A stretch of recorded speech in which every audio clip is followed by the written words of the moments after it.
So this presentation today is going to show you how to make your changes for open enrollment, and they're made through Employee Self-Services. You have two different ways to get into Employee Self-Services.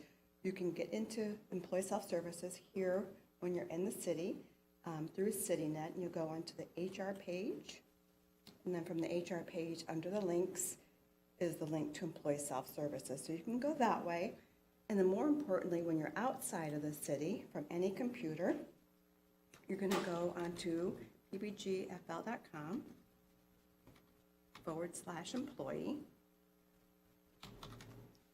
and you're going to go to the employee portal. So you can do this from any computer. So you're going to click on Employee Self-Services. I'll just go right there. So this is the screen that comes up, and it shows you all the things you can do in Employee Self-Services.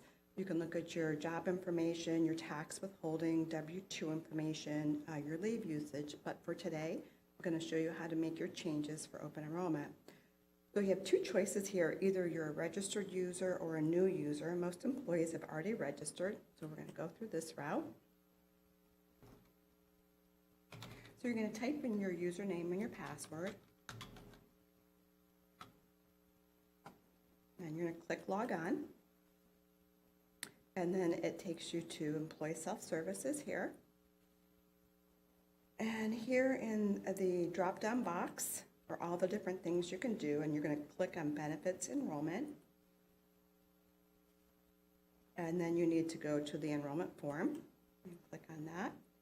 And then it takes you to the legal disclaimer page. Basically, you're just agreeing and that you understand that you are responsible for making these changes, and that you are going to abide by these changes, and they will be binding for the next plan year. So you're going to agree, and then click Continue.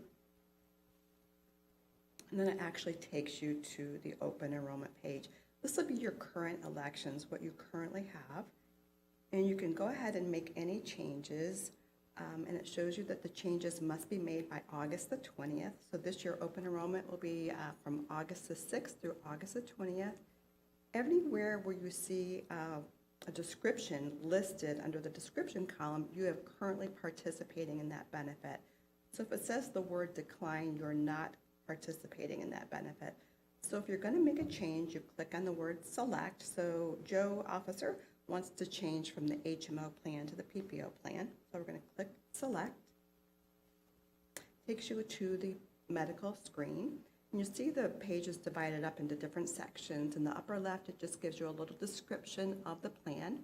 In the upper right-hand column, there are links and documents. So there's a Blue Cross medical summary here for you. Here's where you make your selection in the body of it. We have your HMO, the high deductible, the PPO plan, or you're not changing. And then here on the right-hand side in the middle are your instructions. These are very important. They're not very long, and each page has its own instructions, so you're going to want to read those. So you're going to see down below where it says who is covered, and it shows the employee is not covered, which is incorrect. He does need to be covered. The spouse is covered, and the number of dependents are your children. You see that Joe has Andy and Amy as his children and Laura as his spouse. So Joe wants to switch to the PPO plan. He clicks on that. When you click to change a plan, all of your dependent information goes away. So we need to re-add everybody. So yes, Joe wants it. He wants it on his wife, and he definitely wants it on his two children. And then down here under the dependents, you need to change that to yes as well. You change everybody to yes. And then most importantly, save your selection. And it takes you back to that main page. So now you can see that Joe has switched to the PPO plan. It shows you the per paycheck cost, and it does say changed in there. Joe is happy with his dental. He's not making any changes there. He is happy with his vision. He wants to go ahead and cancel his life insurance on him and his spouse. So he would just go into select. He would decline it,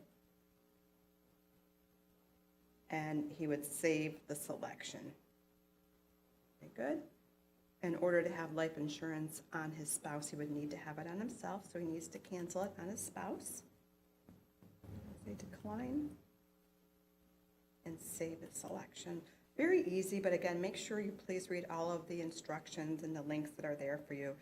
So if you're not making any changes, you don't need to do anything. Your benefits will continue with the one exception. The flex spending for dependent care and for medical care have to be reelected every year. So even though it shows that Joe is currently participating, he is going to elect it again for the upcoming year. So we're going to select, and we show that we have the plan. It shows that Joe can save up to $5,000 for the dependent care.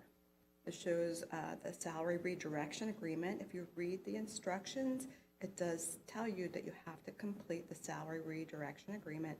So again, please read those instructions on each page. And then also, if you already have not completed a direct deposit form, then a new one needs to be completed.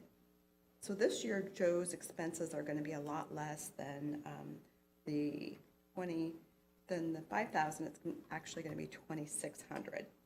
He's going to save his selection. And again, don't forget to fill out that salary redirection agreement. Save your selection.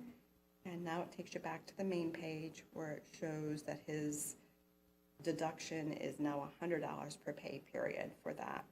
You also can enroll in AFLAC plans, and if you are enrolling in an AFLAC plan or making any changes to an AFLAC plan, you do need to meet with the AFLAC rep as well. So he does want to have the accident plan. It does tell you that you have to meet with the rep, and it shows you what the summary is there for the plan, as well as if you wanted to cancel it. And then he is going to save his selection. Don't worry about putting an amount in there. That will be determined once you meet with the AFLAC rep. So save your selection. Very good. Those were all the changes that Joe was going to make. You can actually preview your selection when you're done. But that was all the changes that were going to be made this year. So if you have any questions, my name's Lauren Ferreira. Please feel free to reach out to me. I'll be happy to help you with your open enrollment process. Thank you.